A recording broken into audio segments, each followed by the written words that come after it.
درود پاک پڑھنے کے بے شمار فضائل و برکات ہیں۔ کعبے کے بدر الدجا، طیبہ کے شمس الضحا، صلی اللہ تعالی علیہ وسلم کا فرمان عالی شان ہے، جس کا مضمون ہے کہ جو کوئی شخص مصیبتوں اور پریشانیوں میں گھرا ہوا ہو، اسے چاہیے کہ مجھ پر کثرت سے درود پڑھے، کہ مجھ پر درود پاک پڑھنا پریشانیوں اور مصیبتوں کو لے جاتا ہے۔ آپ میں سے اگر کوئی بیمار ہے، پریشان ہے، ٹینشن میں ہے، کسی کاروباری مشکل کا شکار ہے، درود پاک ایک ایسا وظیفہ ہے، اور نبی پاک خود فرما رہے ہیں کہ جو پریشانیوں میں ہے اسے چاہیے مجھ پر درود پڑھے، کہ درود جو ہے وہ پریشانیوں کو لے جاتا ہے۔ اور یہ آزمایا ہوا وظیفہ ہے، مجرب وظیفہ ہے۔ آپ کو کبھی فیل ہونا کہ آپ کے اوپر بوجھ ہے، ٹینشن ہے، آپ درود پڑھتے رہیں، آپ اپنی آنکھوں سے دیکھیں گے کہ ٹینشن دور ہو رہا ہے، پریشانیاں دور ہو رہی ہیں، آپ اپنے آپ کو انشاءاللہ ریلیکس فیل کریں گے۔ تو برائے کرم اپنی زندگی میں درود پاک پڑھنا اپنا معمول بنائیے، چلتے پھرتے اٹھتے بیٹھتے جتنا ہو سکے درود پاک پڑھتے رہا کریں۔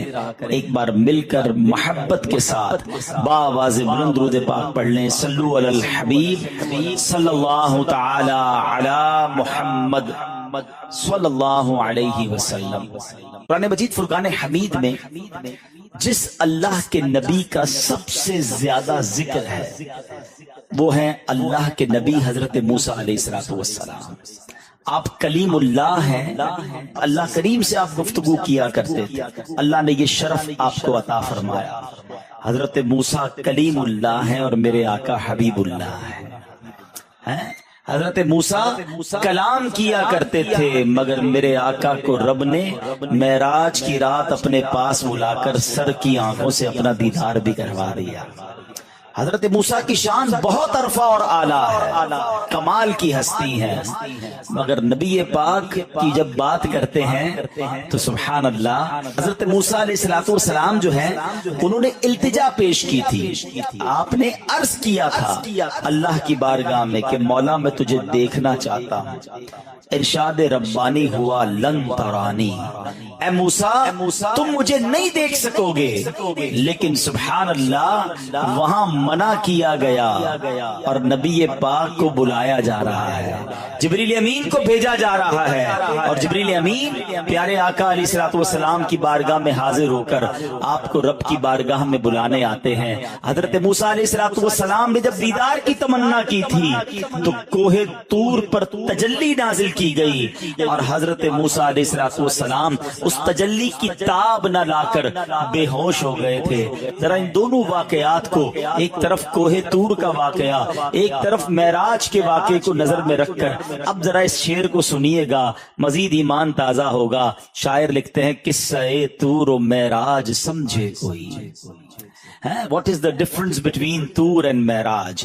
قصہ طور و معراج سمجھے کوئی بے ہوش جلووں میں گم ہے کوئی۔ ایک طرف حضرت موسیٰ بے ہوش ہو گئے اور اللہ کے حبیب علیہ السلام اللہ کے جلووں میں گم ہے۔ فرق مطلوب و طالب کا دیکھے کوئی، کس کو دیکھا یہ موسیٰ سے پوچھے کوئی، آنکھ والوں کی ہمت پہ لاکھوں سلام۔ تو سبحان اللہ، اللہ کریم مجھے اور آپ کو نبی پاک سے سچی محبت عطا فرمائے، اور حضرت موسیٰ کی شان کی کیا ہی بات ہے۔ آج ہم انشاءاللہ حضرت موسیٰ علیہ السلام کے بارے میں قرآن مجید فرقان حمید سے کچھ سمجھنے کی کوشش کریں گے، اور ایک بڑی ہی انوکھی پرسنالٹی کے بارے میں جانیں گے۔ شاید بہت سارے ناظرین پہلی بار ان کا نام سنیں گے اور ان کی سیرت کے بارے میں جانیں گے۔ وہ ہے حضرت جزعیل رحمت اللہ تعالی علیہ۔ یہ کون تھے؟ یہ اصل میں حضرت موسیٰ علیہ السلام کے ایک امتی ہیں، اور فرعون جو کہ سرکش ایک بادشاہ تھا جس نے خدائی کا دعویٰ کیا، کہ فرعون کے یہ چچا زاد بھائی تھے، اور حضرت موسیٰ علیہ السلام پر کلمہ پڑھ کر وہ ایمان لے آئے تھے۔ لیکن فرعون چونکہ سخت ظالم تھا تو حضرت جزعیل نے اپنا ایمان جو ہے وہ چھپائے رکھا۔ حضرت عبداللہ ابن عباس رضی اللہ تعالیٰ عنہ کی روایت کے مطابق ان کا نام جزئیل تھا۔ ایک بار فرعون نے اپنے وزیروں مشیروں کا ایک اجلاس بلایا اور ان سے مشورہ کیا کہ حضرت موسیٰ علیہ السلام جن کی تبلیغ دن بدن ترقی کر رہی ہے، ان کے پیروکار بڑھ رہے ہیں، حضرت موسیٰ علیہ السلام کو کیسے روکا جائے؟ کوئی طریقہ بتاؤ کہ ان کو روکا جائے، اس کی تبلیغ کی راہ میں رکاوٹ کیسی ڈالی جائے۔ اس ایجنڈے کے تحت جب سب سے پہلے اجلاس ہوا، اس پہ فرعون نے جو رائے دی اس کا ذکر قرآن میں موجود ہے۔ اس ظالم نے کیا کہا؟ ذرونی اقتل موسیٰ، وہ کہتا ہے مجھے چھوڑ دو کہ میں موسیٰ کو قتل کروں۔ ایسا ظالم تھا، ایسا سرکش تھا، اس کی جرت دیکھیے کہ اللہ کے نبی کو قتل کرنے کے بارے میں اس نے سازش بنانا شروع کر دی۔ ذرا سوچئے، یہ تاریخ انسان کا ایک ایسا بدنما پہلو ہے کہ بعض اوقات انسان اسی کا برا چاہتا ہے جو اس کا بھلا چاہ رہا ہوتا ہے۔ اپنے محسنین کو ہی جناب لوگ نقصان پہنچانے کی کوشش کر رہے ہوتے ہیں۔ تاریخ اٹھا کر دیکھ لیجئے، جب بھی کسی نے حق کی آواز بلند کی، لوگوں کو جنت کی طرف بلایا، نیکی کے راستے کی طرف بلانے کی کوشش کی، لوگ اسی مبلغ کے دشمن ہو گئے۔ حضرت نوح علیہ السلام کی سیرت پڑھیں، 950 سال تک آپ اللہ کی طرف بلاتے رہے، جنت کا رستہ بتاتے رہے، اللہ کا قرب حاصل کرنے کا طریقہ بتاتے رہے، ترقی کی راہیں دکھاتے رہے، مگر ان ظالموں نے ایک نہ سنی۔ 950 سال کی تبلیغ کے بعد فقط 80 لوگ آپ پر ایمان لائے۔ حضرت نوح علیہ السلام کی جو سیرت ہے نا پیارے اسلامی بھائیوں، یہ ہم سب کے لیے بہت بڑا سبق ہے۔ آفٹر 950 ایئرز 80 لوگ ایمان لائے۔ اگر آپ حضرت نوح علیہ السلام کی سیرت پڑھیں تو سیکھنے کو کیا ملتا ہے؟ کچھ لوگ کہتے ہیں نا یار بھلائی کا زمانہ نہیں ہے، میں نیکی کا کام نہیں کرتا، کوئی ساتھ دیتا ہی نہیں ہے۔ نہیں جناب، ہمارا کام نیکی کی دعوت دینا ہے، ہمارا کام اللہ کی طرف بلانا ہے۔ کوئی آئے نہ آئے اس میں ہمارا کوئی جس کو کہیں کردار نہیں، ہمیں نیکی کی دعوت پہنچانے کا ثواب مل جائے گا۔ اور شیطان تو چاہتا ہی یہی ہے۔ حضرت نوح علیہ السلام نے ہمت نہیں آ رہی، 950 سال تک اللہ کی طرف بلاتے رہے۔ آج کوئی ہمارا بھائی نیکی کی طرف ایک قدم بڑھاتا ہے، کبھی ذہن بنتا ہے یار مسجد بناؤں، کبھی ذہن بنتا ہے کسی کو جناب نیکی کی طرف بلاؤں، اور سامنے والا حوصلہ توڑ دے یا کسی طرح ڈسکریج کر دے تو بندہ کہتا ہے یار میں نے کوئی نیکی کا کام نہیں کرنا، کوئی ساتھ تو دیتا نہیں، کوئی جواب تو دیتا نہیں، الٹا دل توڑ دیتے ہیں، مجھے کیا پڑی یہ نیکی کرنے کی۔ ارے جناب یہی تو شیطان چاہتا تھا کہ آپ چھوٹی سی دل آزاری ہو اور نیکی کا کام چھوڑ دیں۔ نہیں جناب، امام حسین کے واقعات سنے ہیں، کربلا والوں کی باتیں سنی ہیں۔ کیا کربلا والوں نے 22,000 کے لشکر کے سامنے نیکی کی دعوت چھوڑ دی؟ کیا انہوں نے اسلام کے کام کو چھوڑ دیا؟ کیا انہوں نے دین پر کمپرومائز کر لیا؟ سر کٹانا گوارا کیا، مگر نبی پاک کے دین کے پرچم کو بلند کر گئے۔ ہمارے اسلاف کی سیرت بھری پڑی ہے کہ ان کو ڈسکریج کیا گیا۔ خود پیارے آقا علیہ الصلوۃ والسلام کی جو مکی زندگی ہے، یعنی نبی پاک نے اعلان نبوت کیا تو اب اسلام کی بات کرتے ہی اپنے پرائے ہو گئے، رشتہ دار دشمن ہو گئے، راستوں میں پھول بچھانے والے، صادق اور امین کہنے والے اب نبی پاک کے جانی دشمن ہو چکے تھے، مگر میرے آقا نے ہمت نہ ہاری۔ لیکن آج پوری دنیا میں اسلام موجود ہے، یہ میرے آقا کی قربانیوں کا صدقہ، یہ صحابہ کرام کی ان قربانیوں کا صدقہ ہے۔ مگر آج نبی پاک کا کلمہ پڑھنے والے، غلامان مصطفیٰ کہلانے والے بعض اوقات چھوٹی چھوٹی باتوں پر دل توڑ دیتے ہیں۔ نہیں جناب، ہم نے نہیں کرنی نیک کا کام۔ ہم نے دعوت اسلامی والے بھی مجھے سن رہے ہیں، مدنی قافلے میں جاتے ہیں، کوئی دل توڑ دے، بیان کرنے گئے کسی نے ساتھ نہیں دیا، ہم کہتے نہیں بھائی اب نہیں جائیں گے۔ ایسا نہ کیا کرو، شیطان چاہتا ہی یہی تھا کہ تم کسی طرح نیکی کے راستے سے ہٹ جاؤ۔ تو ہے پیارے اسلامی بھائیوں، یہ ہسٹری رہی ہے۔ اگر آپ انبیاء کی ہسٹری پڑھیں، آپ صحابہ کی ہسٹری پڑھیں، اولیاء کرام کی ہسٹری پڑھیں، ان کو ریڈ کارپٹ ویلکم نہیں ملا، ان کو بھی بڑی مشکلیں اٹھانی پڑی۔ حضرت خواجہ غریب نواز کو کون نہیں جانتا، مگر جب خواجہ غریب نواز ہندوستان آئے تھے ویلکم نہیں ہوا تھا، پورا ہندوستانی خلاف ہو گیا تھا، پانی بند کرنے کی دھمکی تھی، بیٹھنے نہیں دیتے تھے، مگر خواجہ نے بات جاری رکھی، ہمت نہ چھوڑی۔ اللہ نے کیسی برکت ڈال دی کہ 90 لاکھ غیر مسلم مسلمان ہو گئے۔ وقت آتا ہے، ٹائم لگتا ہے، اور اس کے بعد اللہ وہ ترقی دیتا ہے، وہ راہیں کھول دیتا ہے کہ پھر غیب سے مدد آتی ہے۔ تو نیکی کے کام میں ہمارا کام ڈٹے رہنا ہے، اللہ کریم پھر غیب سے مدد فرماتا ہے۔ تو بہرحال اب ہوا کیا کہ حضرت موسیٰ علیہ السلام کو اب قتل کرنے کی سازش وہ کر رہے تھے، لیکن اب حضرت موسیٰ سے وہ مقابلہ تو نہیں کر پاتا تھا فرعون۔ کئی بار ان کو زیر کرنے کی کوشش کی، مگر حضرت موسیٰ علیہ السلام کے پاس زبردست دلائل ہوتے تھے، وہ معجزات دکھاتے تھے۔ تو فرعونی کہتے یہ تو جادو ہے۔ ایک بار تو فرعون نے کیا کیا، بہت سارے جادوگروں کو جمع کیا کہ یہ لگتا ہے جادو کرتے ہیں، تم ان کا مقابلہ کرو۔ جادوگر آئے، بڑے بڑے انہوں نے اپنے جس کو کہتے ہیں نا شوبدے دکھائے، اپنی رسیاں پھینکی، وہ ساری رسیاں سانپ بن گئی۔ پورا مصر جمع تھا کہ مصر کے بڑے کمال کے جادوگر جن کے نام ہے دنیا میں، اب وہ اپنے جادو دکھائیں گے۔ اب جب وہ رسیاں سانپ بنی اور سانپ ادھر ادھر جانے لگے، ہر طرف خوف پھیل گیا۔ اللہ اکبر! حضرت موسیٰ علیہ السلام نے جب اپنا عصا مبارک زمین پر ڈالا تو وہ بڑا اژدہا بن گیا اور وہ ان تمام سانپوں کو نگل گیا۔ اور اس معجزے کو دیکھ کر سارے جادوگر سجدے میں گر گئے، سب نے کلمہ پڑھا اور حضرت موسیٰ کے غلام بن گئے۔ جادوگر تو مان گئے، مگر فرعون اور اس کے ساتھیوں کے دل پر مہر ایسی تھی کہ وہ اس کو بھی جادو ہی سمجھتے رہے اور حضرت موسیٰ پر ایمان نہ لائے، مقابلہ نہیں کر پاتا تھا۔ آخرکار پلان کیا کہ کسی طرح شہید کر دیا جائے۔ حضرت موسیٰ علیہ السلام کے بچپن کا واقعہ ہے۔ فرعون نے خواب دیکھا تھا اور وہ خواب یہ تھا کہ بیت المقدس کی طرف سے ایک آگ آئی ہے اور اس نے مصر کو گھیر لیا ہے اور سارے قبطیوں کو جلا دیا ہے۔ قبطی یہ فرعونی تھے اور بنی اسرائیل کے لوگوں کو کوئی نقصان نہیں ہوا۔ تو جو اس کے کاہن تھے انہوں نے کہا کہ ہمارا علم بتاتا ہے کہ بنی اسرائیل میں ایک بچہ پیدا ہوگا جو تیری بادشاہی کو زوال لے آئے گا، تجھے تباہ و برباد کر دے گا۔ اب جب فرعون نے یہ تعبیر سنی تو حکم جاری کر دیا کہ بنی اسرائیل میں جو لڑکا پیدا ہو اس کو قتل کر دیا جائے۔ اس ظالم نے کاہنوں کی بات کو مان کر ہزاروں بچوں کو قتل کروا دیا، یعنی جو بچہ پیدا ہوتا اسے مار دیا جاتا۔ تھوڑے دنوں کے بعد اب اس قوم کے اندر ایک وبا پھیلی اور اس قوم کے بوڑھے لوگ بھی مرنے لگے۔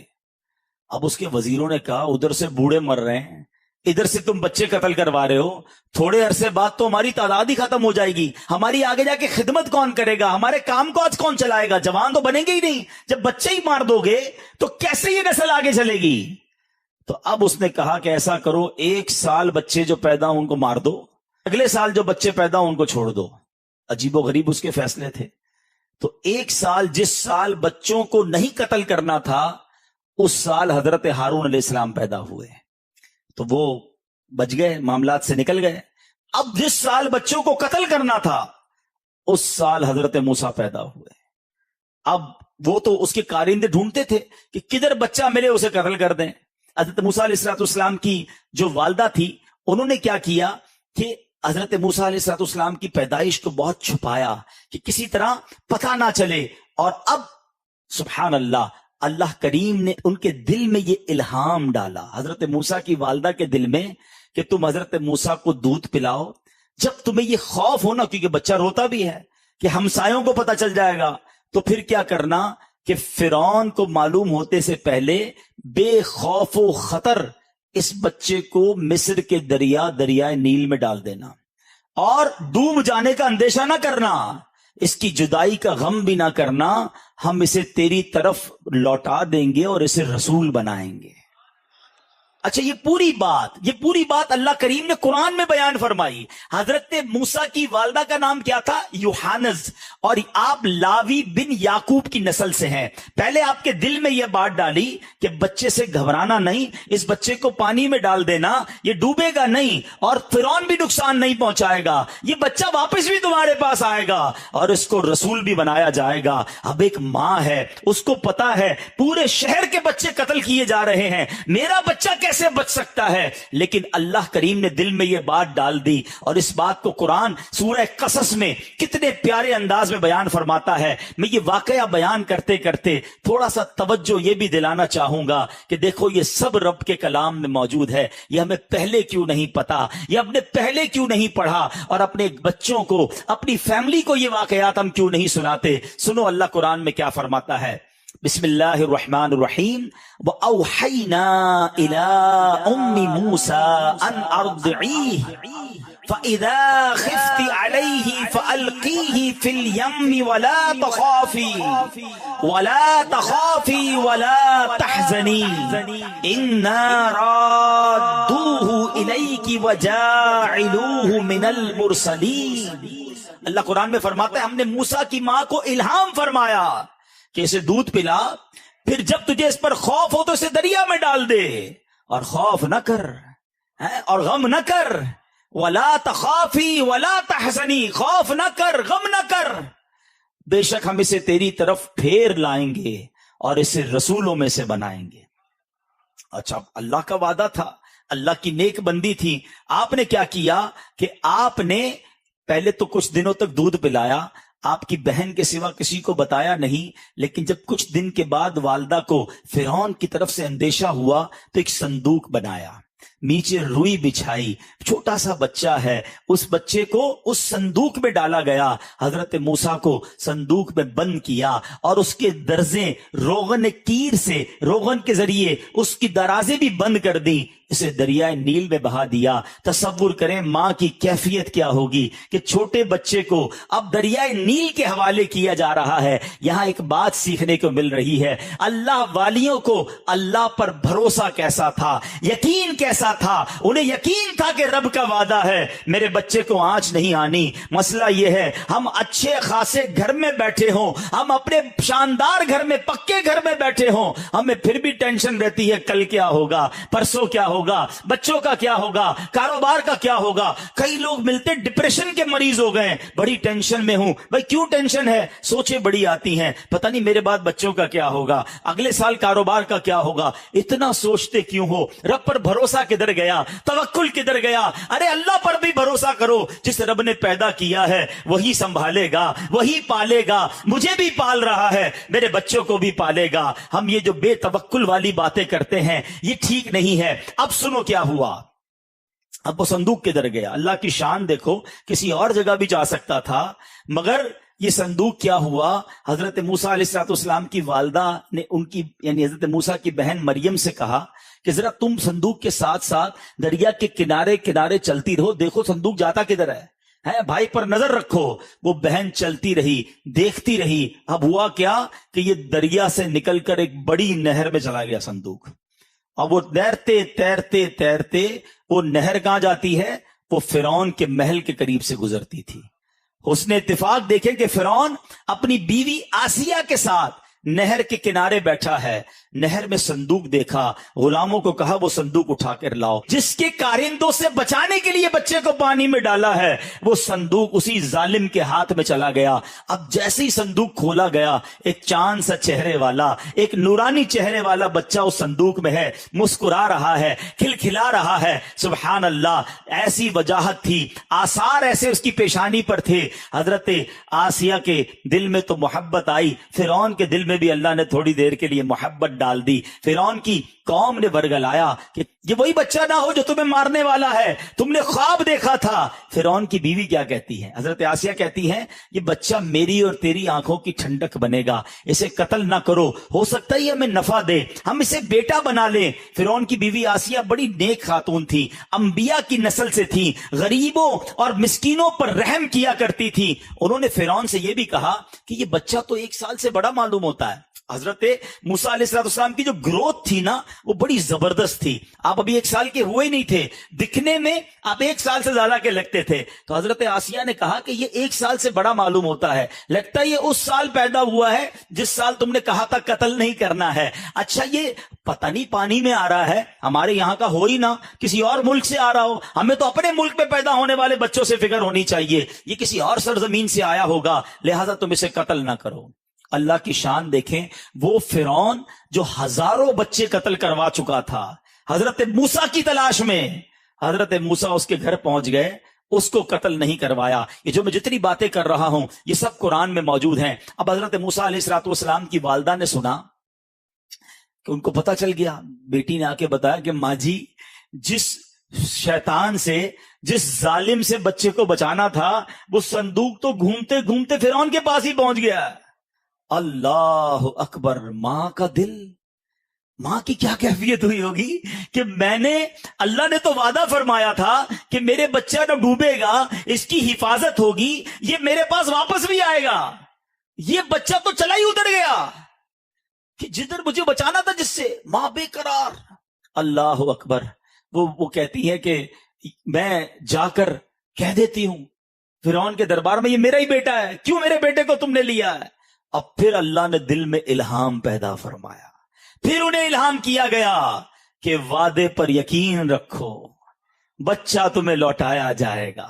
It's amazing. یقین کریں آپ جب یہ واقعہ پڑھتے ہیں نا, اللہ کی قدرت کا وہ شاہکار واقعہ ہے, ایمان تازہ ہوتا ہے, رونگٹے کھڑے ہو جاتے ہیں جب قرآن کی آیتوں کو پڑھیں. اللہ پھر فرما رہا ہے وعدے پر یقین رکھنا, تمہیں بچہ واپس لوٹایا جائے گا, ہم تمہیں واپس لوٹائیں گے. اللہ قرآن میں کیا فرماتا ہے, وَأَصْبَحَ فُؤَادُ أُمِّ مُوسَى فَارِغًا إِن كَادَتْ لَتُبْدِي بِهِ لَوْلَا أَرْرَبَطْنَا عَلَىٰ قَلْبِهَا لِتَكُونَ مِنَ الْمُؤْمِنِينَ. اللہ قرآن میں فرماتا ہے اور صبح کے وقت موسیٰ کی ماں کا دل بے قرار ہو گیا. بے شک قریب تھا کہ وہ اسے ظاہر کر دیتی, ماں دوڑتی بھی جاتی اور محل میں اعلان کرتی میرا بچہ ہے, کیوں اسے لے لیا ہے. مگر اللہ فرماتا ہے اگر ہم اس کے دل کو مضبوط نہ کرتے کہ وہ ہمارے وعدے پر یقین رکھنے والوں میں سے رہے. اب کیا ہوا, اب اللہ تعالیٰ نے اپنی قدرت سے حضرت موسیٰ علیہ الصلوۃ والسلام کو یہ روک دیا کہ وہ کسی عورت کا دودھ نہ پیئیں. حضرت آسیہ نے, فرعون کی بیوی نے اپنے گھر میں تو رکھ لیا, مگر دودھ پلانے والی تو چاہیے نا. اب مصر سے دائیاں بلائی گئیں, ایک ایک کر کے بہت ساری دائیاں آئیں. حضرت موسیٰ کسی کا دودھ نہ پیے. اب فرعون بھی پریشان, حضرت آسیہ بھی پریشان کہ دودھ تو پلانا ہے بچے کو. اب اتنے میں کیا ہوا کہ دائیوں کے ساتھ آپ کی جو بہن تھی نا, وہ بھی دیکھنے چلی گئی کہ ہوتا کیا ہے. صورتحال دیکھ کر انہوں نے کہا کہ میں تمہیں ایک ایسے گھر کے متعلق بتاؤں, ایک عورت ہے, اس کو بلا لو, وہ یہاں آئے گی نا تو انشاءاللہ یہ بچہ اس کا دودھ پی لے گا. ماں تھی وہ. اب انہوں نے بتایا نہیں کہ وہ میری ماں ہے اور حضرت موسیٰ کی بھی ماں ہے. تو پھر انہوں نے کہا ٹھیک ہے لاؤ, کون ہے وہ عورت.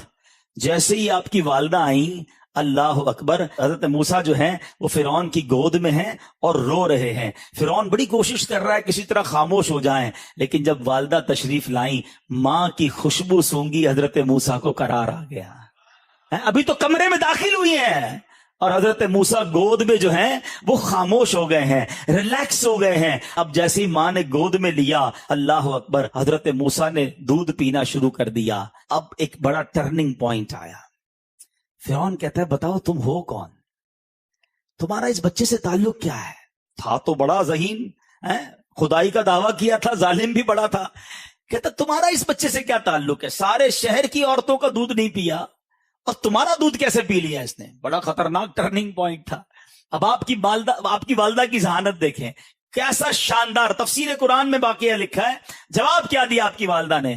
آپ کی والدہ کہتی میں ایک عورت ہوں, پاک صاف رہتی ہوں, میرا دودھ خوشگوار ہے, جسم طیب ہے, اس لیے جن بچوں کے مزاج میں نفاست ہوتی ہے وہ کسی عورت کا دودھ نہیں پیتے, میرا دودھ پی لیتے ہیں. ایسا نفیس بچہ ہے. یہ نہیں کہا میں اس کی ماں ہوں اور یہ بھی نہیں کہا ماں نہیں ہوں. کیا خوبصورت جواب دیا, جن بچوں میں نفاست ہے وہ میرا دودھ پی لیتے ہیں.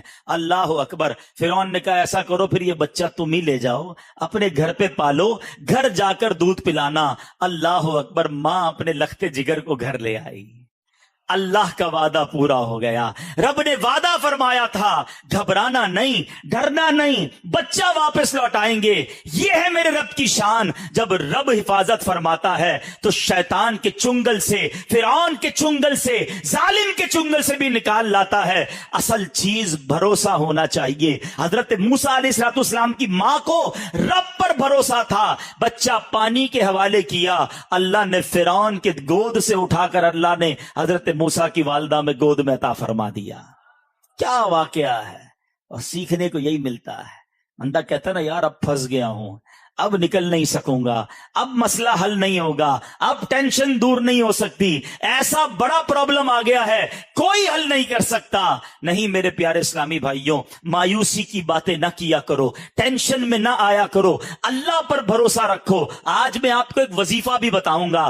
آج جو میں نے واقعہ شروع کیا ہے حضرت جزعیل کا، اس واقعے کو سننا، اللہ کی قسم اللہ نے قرآن میں ہی ہمیں ایک وظیفہ دے دیا ہے، اور وہ کمال کا وظیفہ ہے۔ اگر میرا کوئی بھائی یہاں ٹینشن میں بیٹھا ہے، کاروباری پرابلم ہے، فیملی پرابلم ہے، بیماری کا مسئلہ ہے، what ever calamity and problem you have, آج غور سے سنو۔ ایک تو اس واقعے سے سبق لے لو کہ اللہ چاہے تو کیا کچھ کر سکتا ہے۔ ان اللہ علی کل شیء قدیر، میرے رب نے اپنی قدرت کا نظارہ دکھایا۔ ماں سے کیا ہوا جو وعدہ تھا، ماں کو وہ بچہ واپس عطا فرمایا۔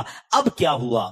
حضرت موسیٰ روز ماں کا دودھ پیتے تھے، اور ماں حضرت موسیٰ کو دودھ پلانے کے لیے فرعون معاوضہ بھی دیتا تھا۔ کمال دیکھو، ماں تو ویسے بچے کو خوشی خوشی دودھ پلا رہی ہے، فرعون روزانہ سونے کی ایک اشرفی بھجواتا تھا، روز دودھ پلانے کی ایک اشرفی انعام میں ملتی تھی۔ اب دودھ چھوٹنے کا وقت آ گیا، اب فرعون کے پاس حضرت موسیٰ کو واپس کرنا تھا۔ ماں آئی اور حضرت موسیٰ کو واپس دے دیا۔ اب ماں کی جس کو کہنا یقین اسٹرانگ ہو گیا تھا کہ اب تو یہ رسول بھی بنیں گے، کیونکہ جو پہلا وعدہ تھا نا قرآن میں، جو وعدہ آپ نے سنا کہ اس پہ گھبرانا نہیں، ڈوبے گا بھی نہیں، بچہ واپس بھی لوٹ آئیں گے اور رسول بھی بنایا جائے گا، تو یقین تھا کہ میرا بیٹا تو بڑی شان والا ہے۔ اب دودھ بھی پلا لیا، اطمینان بھی ہو گیا، عمر بھی زیادہ ہو گئی، حضرت موسیٰ کو حوالے کر دیا فرعون کے گھر میں۔ اب وہاں پرورش ہو رہی ہے۔ اب کیا ہوا؟ ایک بار فرعون نے حضرت موسیٰ کو گود میں لیا، اب تھوڑی سی عمر مبارک بڑی ہو گئی تھی، تو حضرت موسیٰ نے فرعون کی داڑھی پکڑی اور اسے تماچا مار دیا بڑے دربار میں۔ خدائی کا دعویٰ کرتا تھا۔ فرعون کو بڑا غصہ آیا، کہتا یہی بچہ لگتا ہے مجھے، اس کو پھر قتل کرنا ہے۔ پھر اس کا ارادہ قتل کرنے کا ہو گیا۔ حضرت آسیہ پھر آئیں اور کہا کہ کیوں، تمہیں کیا ہو گیا ہے؟ بچہ ہے، بچے کو کیا پتا ہوتا ہے؟ اچھا تم ایسا کرو، تمہیں لگتا ہے کہ یہ کوئی ایکسٹرا آرڈنری بچہ ہے، ایک ایکسپیرینس کرتے ہیں۔ کیا ایکسپیرینس کرتے ہیں؟ اب ایکسپیرینس یہ ہوا کہ ایک تھال لایا گیا، اس میں ایک آگ کا انگارہ رکھا گیا، اور ایک طرف یاقوت موتی رکھا گیا، اور اب دیکھا، یہ بتانا تھا کہ دیکھو یہ کیا اٹھاتا ہے۔ اگر یہ نارمل بچہ ہے تو انگارے کو اٹھا لے گا، اور اگر واقعی بڑا ہوشیار اور ایکسٹرا آرڈنری کوئی چیز ہے تو یہ موتی کی طرف ہاتھ اٹھائے گا۔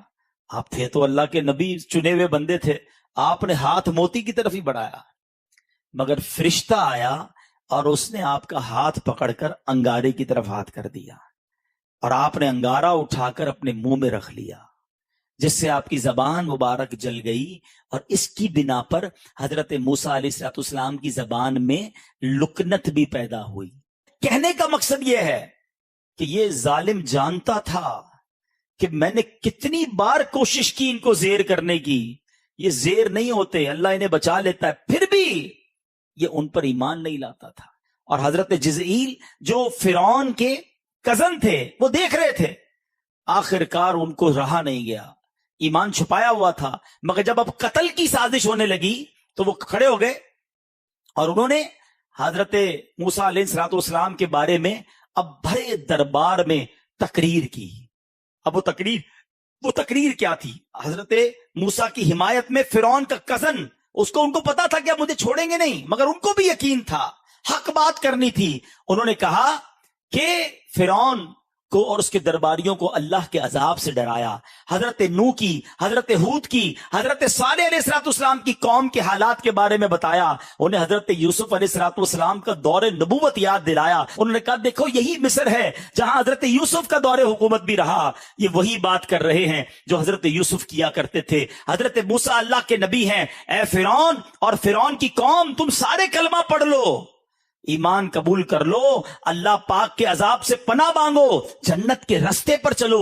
حضرت جزعیل نے لمبی تقریر کی، اللہ کریم نے پارہ 24 سورہ مومن میں اس کا ذکر فرمایا۔ حضرت جزعیل نے جو تقریر کی وہ ساری بات بیان فرمائی، مگر ان ظالموں کو پھر بھی عقل نہ آئی۔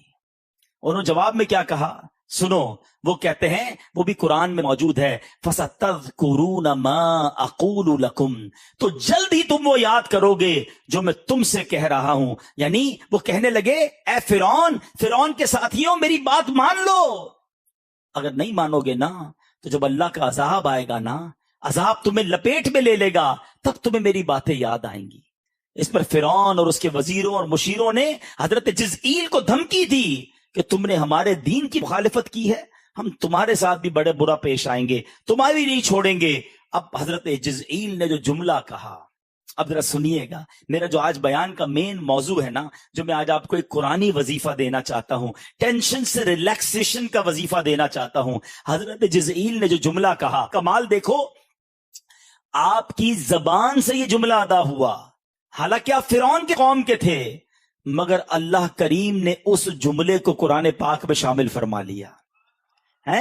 اب وہ کہا کیا انہوں نے کہا وَأُفَوِّضُ أَمْرِي إِلَى اللَّهِ إِنَّ اللَّهَ بَصِيرٌ بِالْعِبَادِ. دھمکی دی نا، نہیں چھوڑیں گے، تمہارا بیڑا غرق کر دیں گے، تمہارا نام مٹا دیں گے. جواب میں اس اللہ کے بندے نے جواب کیا دیا؟ کہتے میں اپنے کام اللہ کو سونپتا ہوں. وَأُفَوِّضُ أَمْرِي إِلَى اللَّهِ، اپنے کام اللہ کو سونپتا ہوں، بے شک اللہ بندوں کو دیکھتا ہے. حضرت جزئیل نے ایسا ہی کیا، اللہ کو اپنے کام سپرد کر دیے. اللہ کریم نے آپ کی حفاظت کیسے فرمائی کہ فرعون کسی دربار سے تو چلے گئے، پہاڑ پر جا کر اللہ کی عبادت میں مصروف ہو گئے. فرعون کے سپاہیوں نے، فرعون نے کہا جاؤ پکڑو جا کر ان کو چھوڑنا نہیں ہے. سپاہی گئے تو دیکھا شیر اور چیتے ان کے ارد گرد پہرا دیے ہوئے ہیں. اللہ نے ان خونخوار جانوروں کو بھیج دیا جو لوگوں کو چیڑ پھاڑ کر رکھ دیتے ہیں. مگر جب یہ منظر دیکھا فرعونیوں نے، ان کے رونگٹے کھڑے ہو گئے اور وہ واپس آ گئے. تو پتا چلا مدعی لاکھ برا چاہے تو کیا ہوتا ہے، وہی ہوتا ہے جو منظور خدا ہوتا ہے. اے میرے پیارے اسلامی بھائیوں، خدا کی قسم اس آیت کو جو ہے نا اب یاد کر لو اور اس کا لطف لو، اس کی فیلنگ محسوس کرو.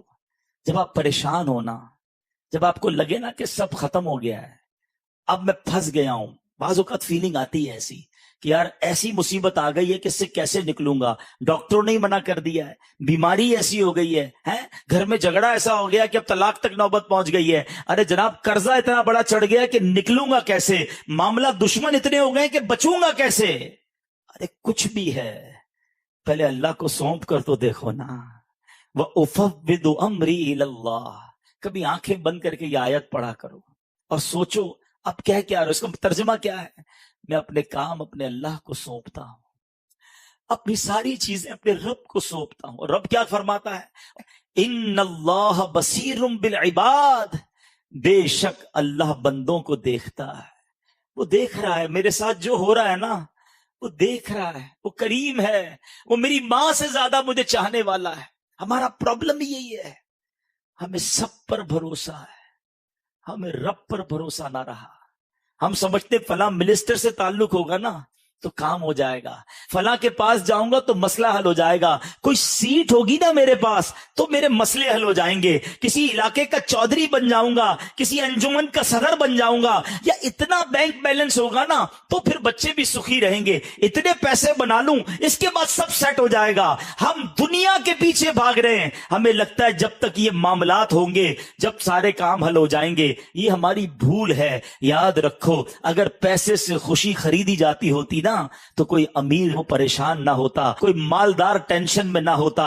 ارے یہ پیسہ خوشی نہیں دیتا، رب چاہے تو خوشی ملتی ہے، رب چاہے تو سکون ملتا ہے، اللہ چاہے تو صحت ملتی ہے. لوگ کہتے یار پیسہ ہو بڑی بڑی بیماری کا علاج ہو جاتا ہے. نہیں جناب، آپ کی بھول ہے. آپ دنیا کا بیسٹ ہاسپٹل لے لیں، دنیا کا بیسٹ ڈاکٹر لے لیں، کروڑوں روپے خرچ کر لیں، لیکن اگر آپ کے نصیب میں شفا نہیں تو شفا نہیں ملے گی.